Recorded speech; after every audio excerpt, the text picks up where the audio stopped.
Hello, my fellow stylophiles. Welcome to another episode of Currently Inked. This is episode number 32, and I am glad to have you here. Now, I am not going to even bother talk about Currently Inked pretty much. Maybe just one pen. We'll talk about that a little bit. But I mostly want to answer questions because, as I mentioned in the last Currently Inked, I'm way behind on the questions. So let's dive right in. Mailbag. Really nothing has come in since the last time I recorded a video, because the last video I recorded I finished about 45 seconds ago. So I'm just recording a second one to put out a little bit later. So we'll talk about mailbag in a future episode because I didn't get anything in the last 45 seconds in the mail. All right, so this first question comes from David in Petersboro, who asks, do you have any suggestion for pens that pair well together? At work, I always carry 2 fountain pens plus a ballpoint and seem to always pick up the same combos. For example, a Montblanc Mozart and a Delta Dolce Vita Mini plus a Parker Jotter ballpoint, or a Montblanc 149 Pelikan M1000 plus a Parker Duofold ballpoint. I'm currently looking for another set of 3 to add to my rotation. So, I don't know. This is one area where I don't really see pens matching unless they're meant to be part of a set. So what I would say is maybe start looking at some themes. So between the Montblanc 149, the Montblanc Mozart, the Delta Dolce Vita, the Pelikan M1000, it's clear that you've got probably a slightly larger budget than a lot of people. So I might consider doing some themes like Urushi pens or Japanese pens or Italian pens. So I might do something like a Nakaya Neo Standard plus a Pilot Custom 823 and then a ballpoint. I can't help you with the ballpoints, unfortunately, or roller balls. You're on your own in that particular case. Or if you wanted to do something like more Italian pens, you could do an Aurora 88. I think an Aurora 88 or an Aurora Optima would be an excellent addition to your lineup. Something from Visconti or something from Montegrappa, maybe an Aurora 88 Soleil, or there's a new purple one out that is just gorgeous. I really, really want it. I forget what it's called. One moment, I'm going to look it up. Oh, yeah. No, it's called the Aurora 88 Otentoto, Otentoto Nebulosa. It is a gorgeous, gorgeous material. In fact, after this video is done, Matt may just be ordering himself one of these because it is hot. So, yeah. Ooh, purple Auraloid. Yes, yes, yes. Work it. Okay. Sorry. Little distracted there. So I would say, maybe grab something like an Aurora 88 or an Aurora Optima plus a Montegrappa and a Visconti or something like that. So look for themes. Maybe you could do custom pens. Get a couple of custom pens made to your specifications that would work well together.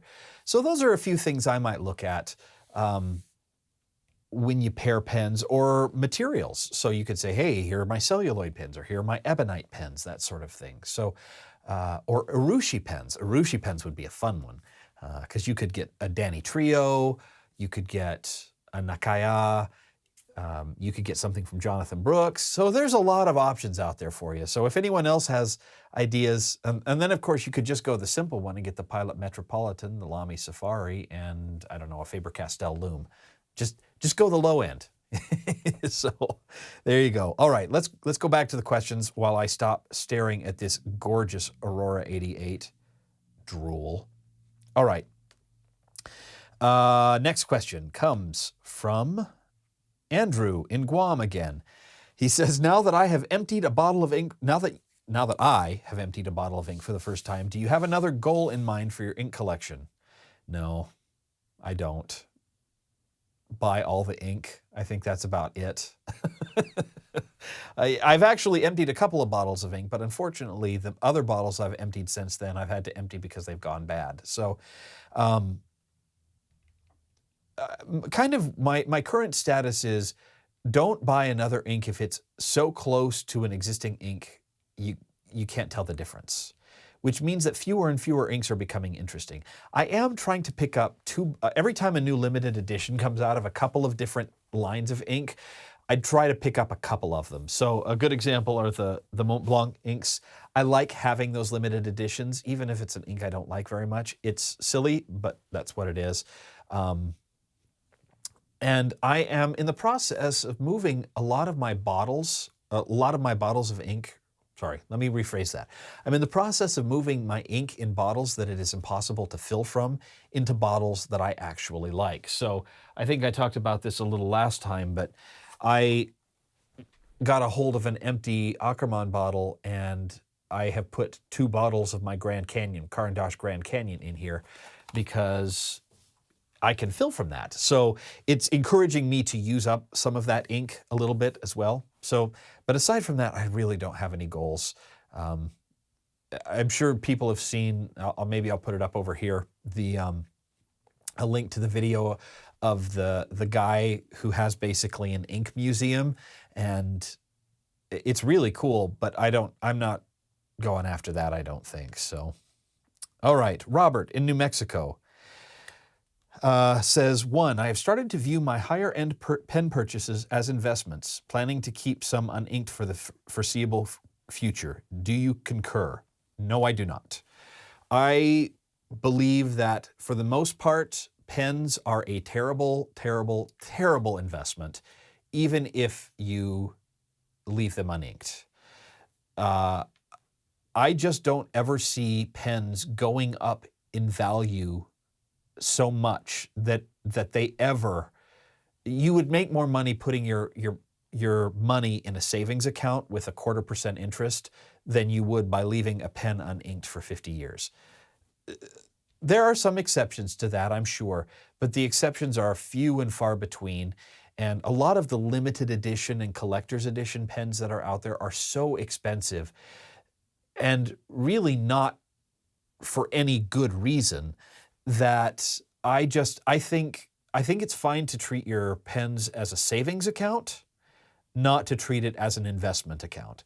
That's my personal opinion. I'm sure there are a lot of people out there, especially vintage collectors, who go and find pens that are really inexpensive, restore them, and then turn around and sell them for more. But that's not for me. It's not for me. I think you are far more likely to lose your money on a pen than you are to lose it putting it in the stock market, frankly. So that's just me. Secondly, are you familiar with Massdrop, and what do you think of it? I have bought several pens through them that you can't really get from retail, most recently a reproduction of the original Passaporto from Stipula, I believe. Thanks, appreciate your pen passion. So thanks, Robert. I am familiar with Massdrop. I have made purchases through them before. So because what I say about pens and retailers tends to hold a lot of weight, for better or for worse, in this community, I am very, very careful about what I say about individual retailers. That being said, Massdrop's a little bit different. What they do is a little bit different. You can get some good deals. Some of the deals aren't that great. Be aware that a lot of times what you are getting through Massdrop, if it comes in and doesn't work, it will be more difficult to get service on that item. So a good example was a Pelikan M1000 that I bought from them. The nib was a train wreck. And I can't really go back to Massdrop. They're not the retailer. They're just passing it along. They're just the aggregator of the purchases. So, and I don't know for sure. This is something I'd have to check, but I don't believe that ChartPack, the U.S. distributor for Pelikan, sells directly through them. I know a lot of other retailers really struggle with Massdrop because Massdrop is somehow getting access to prices that none of the retailers are getting access to. How that happens, I don't know. I don't work inside the company, so I can't say, nor will I venture a guess. But yeah, I'm aware of it. I don't do a lot of pen purchases through them, but that's mainly because they don't really have a lot of the pens that I'm interested in anymore. Now that my collecting has moved on to a different tier, a lot of what's there is interesting, but it's either stuff I already have or stuff I'm just not all that interested in. So, yep, that's kind of where I stand on the Massdrop thing. Les in Lancashire, Wigan, Lancashire, or Wigan. I don't know how that's pronounced. Sorry, Les. Inky Fingers books. Any news on production? A4 size writing pad, notebooks, A5 size school exercise books. Any news at all? So I talked a little bit about this in the last episode. I'm looking for a new printer, one that will be able to do a higher quality product and a more consistently higher quality product. This new printer has some requirements about paper stock, so I'm also in the process of trying to figure out. So the paper that I use for the current batch of Inky Fingers notebooks is available commercially only right now in 8.5 by 11 or US letter size. So that limits what I can do with it. I am looking for sources of that same paper in larger sheets. I know that the printer I'm looking at using now, their minimum size of paper is 12 inch by 18 inch, which would allow me to do all kinds of different stuff. So there's a lot of stuff happening behind the scenes right now. The problem is I'm just trying to source that good paper that's in the existing fountain pen notebooks in a size other than what is commercially available right now. So when I am able to do that, then we'll start to see some new products. I also need to do a little bit of research, and I may even do a Kickstarter. I've been trying not to do Kickstarters because I think we're overwhelmed with them a little bit, but I may do a Kickstarter about some of these other products to kind of gauge what the interest would be in getting them. But I need to get the supply chain issues figured out before I can do that. So once I get the supply chain issues figured out, then we'll start to see some news coming. It is ongoing though, especially the last 2 weeks. I've really been working pretty hard with this new printer who I think should be able to do a very good job for me. All right, Isaiah in Greenwood, Indiana. What is your favorite ink per brand? Diamine, Sailor, Noodlers, and so on.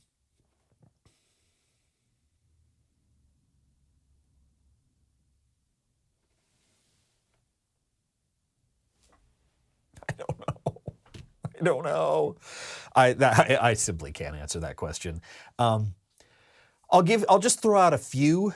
So Akerman, Trevet Turquoise is probably my favorite in that line, but there's a bunch of others I really like. Cross Violet is a gorgeous ink. I think it's one of my favorites. Diamine is probably Autumn Oak. Mont Blanc, it's a toss-up between, well, if we're talking about standard production line, Lavender Purple and Irish Green are probably neck and neck. If we are talking about the limited edition or special editions, we are absolutely talking about Honoré de Balzac Dandy Turquoise. Robert Oster, right at the moment, is probably Fire and Ice, but it could be something else. J. Urban, Emerald of Chivor, easily. The old Caran d'Ache, Grand Canyon. The new Caran d'Ache, I've only got two, but the Vibrant Green. Pelican, Edelstein, Topaz would be it. The Lamy, I love Dark Violet. Konpeki in the Iroshizuku. I don't really have a favorite Noodlers. I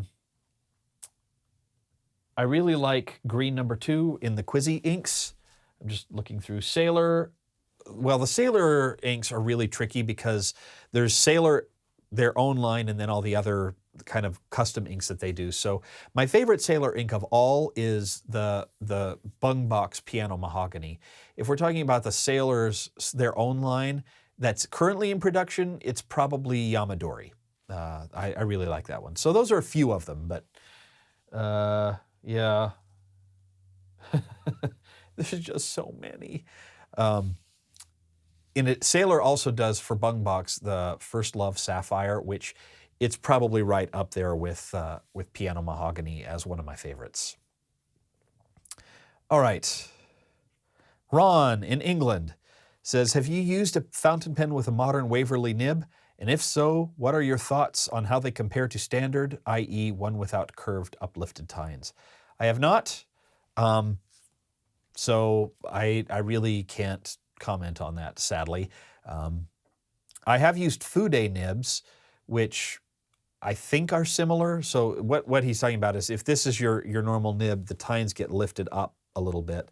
And that allows you, based on the angle at at which you hold the pen to get different line widths and stuff like that. So yeah, I've not played with the Waverly nib at all. I've never used one, so I don't really have any input on that, sorry. All right, Samantha in Burn, Texas says, last currently inked video, I noticed you had pens that were inked with colors that didn't match the body. I have a couple of beautiful red-bodied pens, but don't really care for red ink. My subconscious tells me to use red ink to match. How do you mentally get over not matching the ink color to the pen body? I have never had that problem. I just don't see the need. I never have. So yeah, maybe it's because my very first pens were made of wood and brown ink wasn't readily available, but I don't see the point of matching a pen to ink. Sometimes I do it for fun, but I don't feel like I need to. So it's never really, I never really have to get over that because it's just not something that I deal with. I tell you, the best way to get over it is probably just do it. Ink up your red pens with something other than red. Or maybe branch out into nearby color families. So grab a nice orange. There's some beautiful orange inks out there. Or, if you've got a blue pen that you don't really want to put a blue ink in, maybe go for a teal or a turquoise or a green or something that's close to it.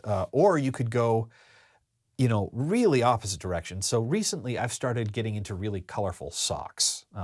I know it's a thing now. A lot of people do that, but I love colorful socks. And one of the things I'm learning is a lot of times the juxtaposition of colors that don't seem like they would go together actually really work. And a good example of that is in my bathroom that's just right across the hall, just a kind of a powder room type thing.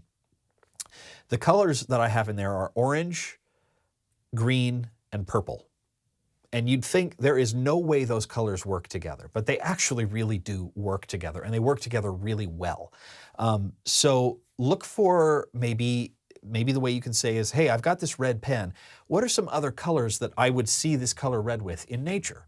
Maybe it's a nice grassy green or something along those lines. Maybe it's a blue. Maybe maybe you're going for an American patriotic thing. So maybe come up with some themes behind it to help you get over that mental block. Personally, it's not a mental block for me. It just doesn't matter. I put whatever color ink I want in. I've got bright orange ink and that's the other thing. If I waited to match the color of my ink to the color of my pen, I have a lot of inks that I would never ever use because I just don't have safety orange pens, nor will I ever, because that's just not my thing. All right, grab another question here. This is from Ruben in Belgium, who says, I love the emerald green Auraloid from the Aurora Optima. However, the pen seems to be a bit too small for me. I love the good-sized pens like a Montblanc 146 or Pelikan M800, which I have both. Do you know of any other pens made out of such beautiful emerald green material, but bigger girthier? So if you haven't tried the Aurora Optima, I would tell you don't give up on it yet, because especially when it's posted, it feels larger than it is. So I also like larger pens. I think the Montblanc 146 and the Pelikan M800 are perfectly sized pens. I also think the Aurora Optima is a perfectly sized pen, so don't write it off. However, there is a version of the Sailor King of Pen called the Mosaic Green. It looks almost identical in material to the emerald green Auraloid in the Aurora Optima. So if you can find it, it was a limited edition. They're not made anymore, I don't think, but you can still find them around. If you can find it, that may be exactly what you're looking for. So that will be bigger than your M800 or 146, but it will be gorgeous. I've seen them. Brian Anderson had one at, I want to say the DC show that he showed me from Anderson Pens, and it was beautiful. It was either the DC show or the LA show, I can't remember. Patrick in Lithuania says, Matt, this might be a bit off topic, so it might be an extra question at the end of the episode, or you can just ignore it. But I remember that I heard you praise milk oolong tea. Do you have any other tea preferences? And if so, what are they? So I used to be a huge tea junkie, all loose leaf teas. I spent a lot of time experimenting with teas, but I've kind of settled down to a few that I really like. So I still stick pretty strictly with loose leaf teas, except when I'm traveling and it's really difficult to bring the steeper and the teas and etc. The Guangzhou milk oolong tea that I bought from the Whistling Kettle in New York, Ballston, New York, is my favorite tea, period. I usually make a little pot of it every day at work, couple, one steep, and I can steep it 2 or 3 times. I am a big fan of a really strong Earl Grey. So, and I have an Earl Grey cream, so it's Earl Grey that's flavored with a little bit of vanilla, and I like that a lot. And then I generally that tends to be it for me anymore. About 8 months ago, I switched to coffee. I'd grown up never drinking coffee, so I switched to coffee and I got an espresso machine and everything. So a lot of times my morning drinks are coffee now, and then I'll switch to tea in the afternoons, or if I'm sitting around reading or that sort of thing. So yeah, I love both tea and coffee, and that milk oolong, that Guangzhou milk oolong is just wonderful. All right, Manuel, I think that's Manuel, yes. In Germany says, or Manuel in Germany, whichever. Sorry. He says, in Currently Inked number 29, you said that you use your TWSBI VAC 700 as one of the pens for your ink reviews and demonstrated an alternative, more clean way to fill it using an ink syringe. That makes me wonder if vacuum filling systems are a good option. What are the benefits of this type of filling system, and where are the disadvantages? So, vacuum fillers. Very interesting. And I'm not talking about the VAC style fillers that are in the old style Parker Vacuumatics. I'm talking about the ones you see in the TWSBI VAC 700, the TWSBI VAC Mini, the Pilot Custom 823, interestingly enough, the Visconti Homo Sapiens Bronze Age, and some of their other pens. So in general, I don't love VAC fillers for a couple of reasons. The first is probably they are a right pain in the keister to clean out. Now, the TWSBI ones are pretty easy to clean because you can disassemble them easily. You can actually disassemble the Pilot one as well, the Pilot Custom 823, but they tell you by doing so you void the warranty. But I have a very difficult time getting the ink completely out of a VAC filler. You fill it and flush it, and fill it and flush it, and fill it and flush it, and just keep going and going and going, and I'm flicking the water out and the whole 9 yards. They're a mess to clean up. So VAC fillers are great if you're going to fill it with ink and use it with the same ink over and over and over again. But if you're a serial ink changer, VAC fillers are not a great option. Now, where they are a really good option are, first, they have a big ink capacity for the most part. So you can get a lot of ink in those pens, which is great for a lot of people. The other thing that can be good about some of them is some of them have little rubber stoppers on the end that when you close them down, the TWSBI VAC 700 is one, the Pilot Custom 823 is another, it basically creates a dual reservoir. So there's the reservoir of ink that's in the feed and then the main body of the barrel. And this keeps the pen from burping when you travel, for instance. So those are a couple of things to keep in mind with the VAC fillers. They were fun to play with when I first got the VAC 700, but I very quickly found myself looking at, okay, what pens am I going to fill up? And kind of shying away from my VAC fillers simply because I knew that when I got done with writing, I was going to have to go through the hassle of cleaning them. And that for me, because I go through so many pens, that for me was just, it's off-putting. So kind of breaking, going against what I just barely said, the one pen I wanted to talk about this episode as a Currently Inked is a VAC filler. It is the Visconti Homo Sapiens Bronze Age and this is the maxi size, so it's the large size. It's got that wonderful cap system, that, safety hook and latch cap system or whatever they call it. I forget off the top of my head. Palladium nib. I got this very early on in my collecting days, and it sat unused for a long time. And I recently inked it back up again and realized I loved this pen. I don't know why I hadn't used it for so long. I have been having a little bit of a problem getting a good inking out of it. For some reason, I can't seem to get it full. So I've been playing around with that a little bit. I may disassemble the pen as best you can. It's hard to disassemble, and grease a few things. See if there's not a leak, an air leak somewhere that would be causing problems. Because when you're going to use a vac filling system, air leaks are problematic. But I've got this inked here with the Diamine 1864 Terracotta. Just a beautiful color. Nice kind of orangey reddish brown color. Reminds me a lot of the Leonardo da Vinci Red Chalk in hue. In fact, let me just do a real quick comparison for you. So here you go. They are very, very similar. The Red Chalk may be just a hint lighter, but very similar. So if you're looking for something that's similar to that Montblanc Leonardo da Vinci Red Chalk limited edition, or special edition, I keep doing that, special edition, not limited edition, of a couple of years ago, a really good alternative might be this Diamine 1864 Terracotta. And it's in these fun little triangular shaped bottles. So and if you get the whole set, I think there's 8 of them, they form a complete circle. This may be one of those few ink lines where I try to get the whole set even though I don't really want them, just because I want to make the whole circle.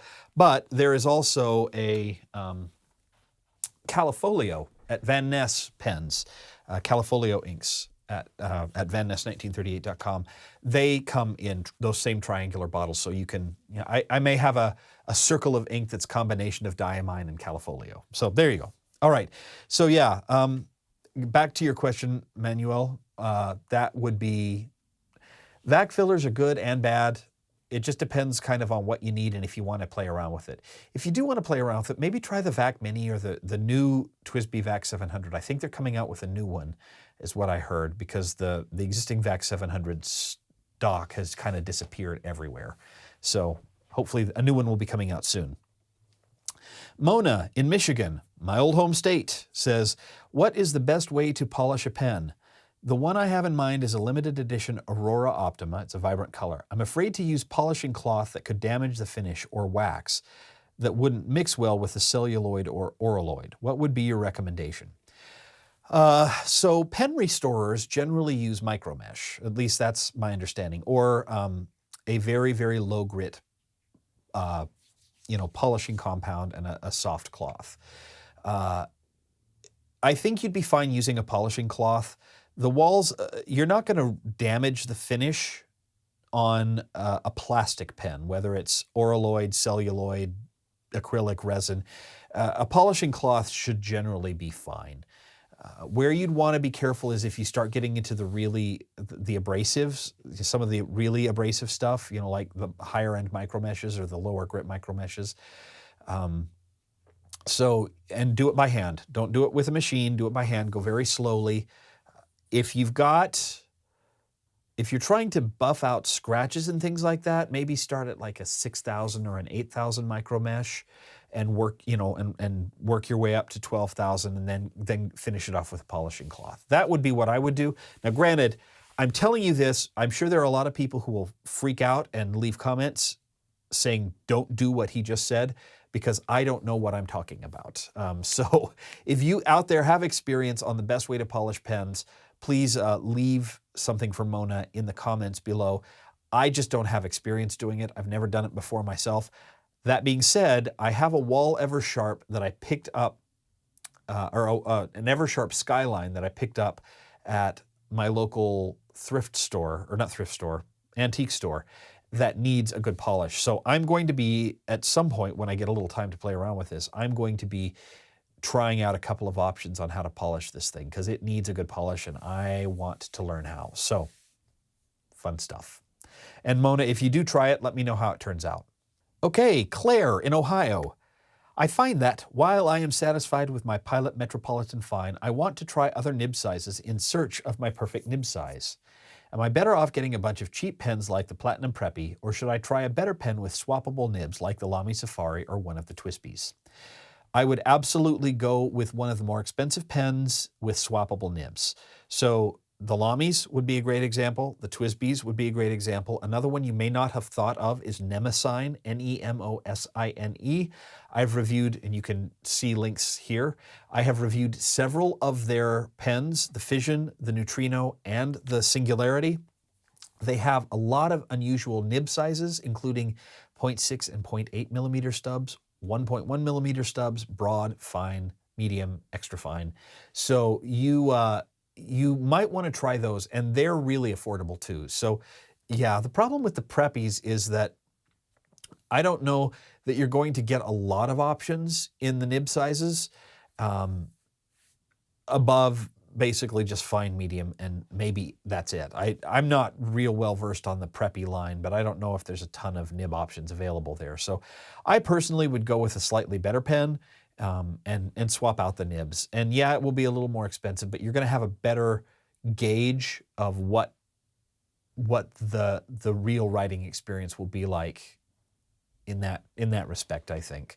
Just make sure that if you go with one of the Twisbys, go with one of the Twisbys that actually has swappable nibs, because some of them don't. Next question comes from Troy in Cynthiana, Kentucky, I believe. I've never heard of that town, so hopefully I pronounced it properly. Troy says, I've noticed in the fountain pen community there are some very creative people. I would like to ask, what are some of your other interests in life besides the world of nibs and ink? So I've talked about this on and off through various videos in the past. I love to garden. I've got a huge vegetable garden. It's, well, not huge. It's a good size. It's about 600 square feet plus 4 16 square foot raised beds in my backyard, and a couple of fruit trees and some blueberry bushes. So I love to garden, love vegetable gardening. I also love to flower garden. So the front of my house is just loaded to the gills with flowers. I just love that. In fact, today I went out and bought a couple of roses. I bought a white rose, which I don't have any of, and a ketchup and mustard rose, which if you haven't seen them, go look them up online. They're very cool. I've also just recently started getting interested in orchids.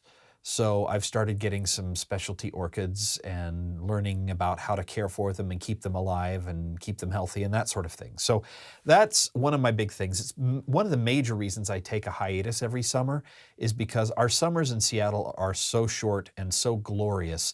The idea of spending them indoors in a windowless room talking to myself kind of makes me sick to my stomach. I want to be outside. I'm big into music. Have been since I was 4 years old. I've been playing the piano since I was 4. My undergraduate degree's in musical theater, so I love to sit down and play and sing. I'm singing with the Seattle Men's Chorus right now and enjoying that quite a bit. And I do some songwriting. I've also started writing more. I actually started a novel. It's terrible, but I'm enjoying the process. And like they say, there's no such thing as good writing, only good rewriting. So I'm enjoying that a lot.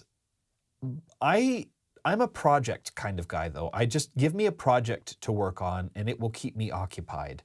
So that's it for me. I'm not big into exercise or hiking or outdoorsy stuff. I enjoy it, but it's not just, I'm not crazy about it. I like to bake and cook quite a bit. Baking especially, I really like to bake. And yeah, I mean, between these videos, I also narrate audiobooks freelance. So that's fun for me to do as well. So, you know, I keep myself busy. I work all the time. I'm basically never not working. Now, it may be working on something I like, but my idea of relaxing is working on my own projects as opposed to work projects.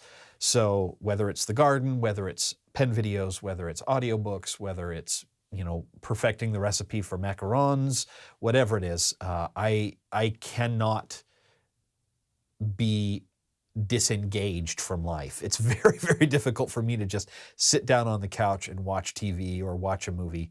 I do love going to movies, but I have to go out of the house to go to movies. If I watch a movie at home, I can't focus. So Those are some of my things.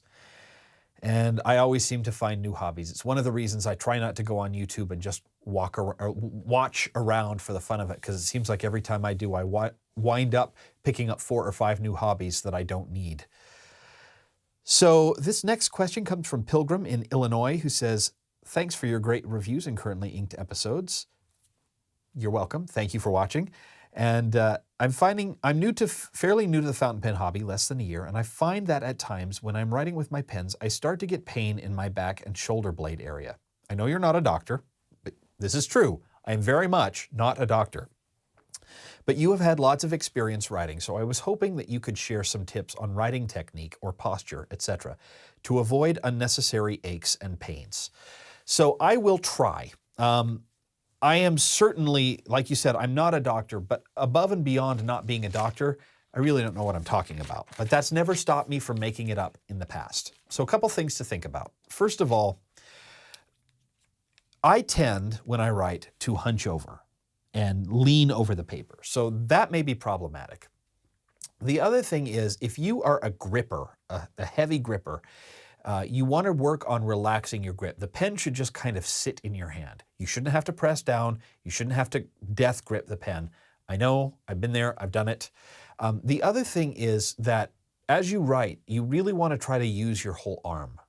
You don't want to set the palm of your hand on the paper and write like this. Now, this is how I write most of the time. It's a really conscious effort to keep my hand loose and not glued to the paper.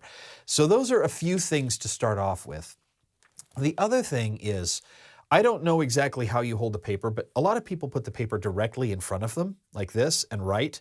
But what you're doing is you're crossing your arm over in front of you. If you're right-handed, move it over to your right side. If you're left-handed, move it over to your left side. So you're keeping your body in alignment. Make sure you're sitting up straight. You know, you're not leaning over. If you're, and I'm sure I'm just getting really loud here, just try to look down with your eyes, not duck your whole chin. And if you need to, one of the things that I found that's really helped me is sit on a wobble cushion. I don't think I have my wobble cushion in here. Oh, I do. So I bought this for something like 10 bucks on Amazon. I keep one at work. I keep one in my writing chair in my bedroom, and I keep one in here. Plus, it's also a really good way if I need to sit taller and I'm not in my up and down chair. A wobble cushion kind of engages your core muscles and will help you not kind of sink back into your chair and put all of the weight on your back and your shoulders. So if you're sitting up higher, your core's engaged, I think you will be less likely to hunch, you'll be less likely to tense up. And then, you know, treat it like anything else. Warm up before you sit down for a writing session. Do some stretches, do some, you know, motion. Watch what the swimmers do when they get ready to, you know, how they're swinging their arms around. So it's like any other physical activity. Prepare yourself, learn the proper forms, and then develop some stamina, because it's not going to come right away. I can sit down and write by hand for an hour and a half, 2 hours now. If you had asked me to do that 4 years ago when I started, I wouldn't have been able to make it 15 minutes without getting up and stretching and that sort of thing. So yeah, just keep at it. But like my old band teacher said, practice doesn't make perfect. Practice makes permanent. Only perfect practice makes perfect. So figure out what technique works for you and then practice that until it becomes second nature. But those are a few thoughts that I have that may be helpful. If others have suggestions as well, the final thing I'll say is check the pen you are using. If the pen you are using requires you to press down to get a line going, maybe find a different pen. Find a pen that has a better adjusted nib, and find a pen with a wider grip. If you find yourself gripping, look for a wider gripped pen or a lighter pen. Maybe those things will help a little bit. Okay, I'm going to do one more question, and I have plowed through a lot of questions today. So this is from Sam in Japan. So Sam has asked several question asker, so good to hear from Sam again. He says, this may be a little contentious. Oh boy, here we go. But I personally feel that Italian pens, Montegrappa, Aurora, Delta, Visconti, etc., typically have a huge markup in price compared to other companies, Mont Blanc being the obvious exception. In my experience and personal opinion, they typically sell their steel-nibbed pens at the price other companies pitch their 14K nibs at, also many 18K nibs too. Then their gold nibs go to extortionate prices. If it's not too rude or unfair to ask, what is your personal opinion? It's never rude to ask what my personal opinion is. I may not give it to you, but it's never rude to ask. When it comes to steel nibs, it's hard to paint all of the Italian makers with one single brush. I think Delta probably of all of the manufacturers does a better job at pricing their steel nib pens. I think Montegrappa and Visconti, well, no, I'd say Delta and Aurora generally tend to do better with their steel nibbed pens than Montegrappa and certainly Visconti. I think Montegrappa and Visconti tend to overprice their steel nib pens by a bunch. Are they overpriced? That's a hard question. And I'm not just, I mean, people know I like a lot of the Italian brands. They tend to be some of my favorites. The Old Omases, the Auroras are up there among some of my favorites. I think the environment in which they are made plays a big part in it.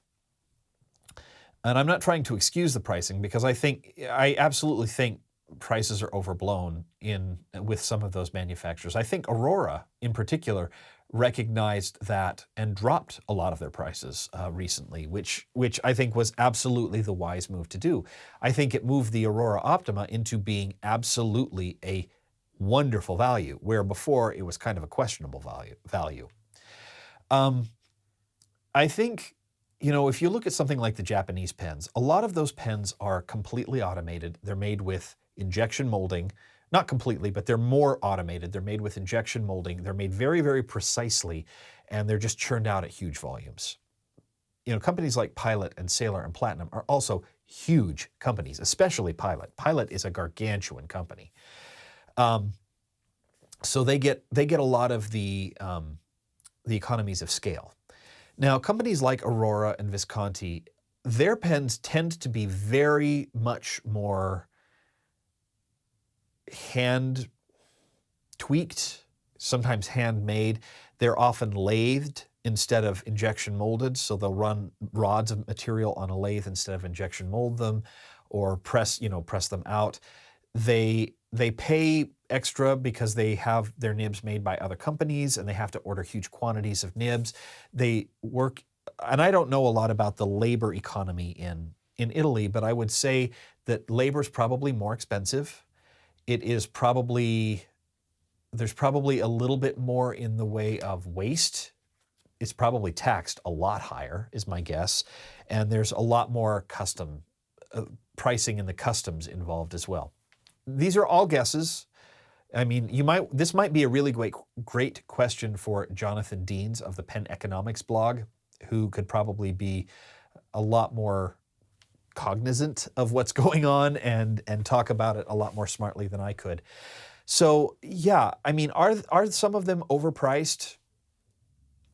How do you define overpriced? I would say yes, but then again, so are a lot of other pens. Is a Pelikan M1000 overpriced? Maybe. Is the Mont Blanc 149 overpriced? Probably. But I could say the same thing about the old Conway Stewarts, or there's some of the American manufacturers. I think a lot of times people don't understand the full picture of the cost that goes into manufacturing a pen. And there's a lot of company historic, what the country's requirements are for pensions and retirement funds and health care, and how much of that the company has to cover. How much of that the government covers? Is there any sort of subsidy for their manufacture? How old is their equipment? Are they using really old techniques? I think a lot of times people don't think about all of those things. Just recently I had someone leave a comment somewhere about my Inky Fingers notebooks as a really great example of this. And he said, I don't understand why a notebook with 50 cents worth of paper costs $5.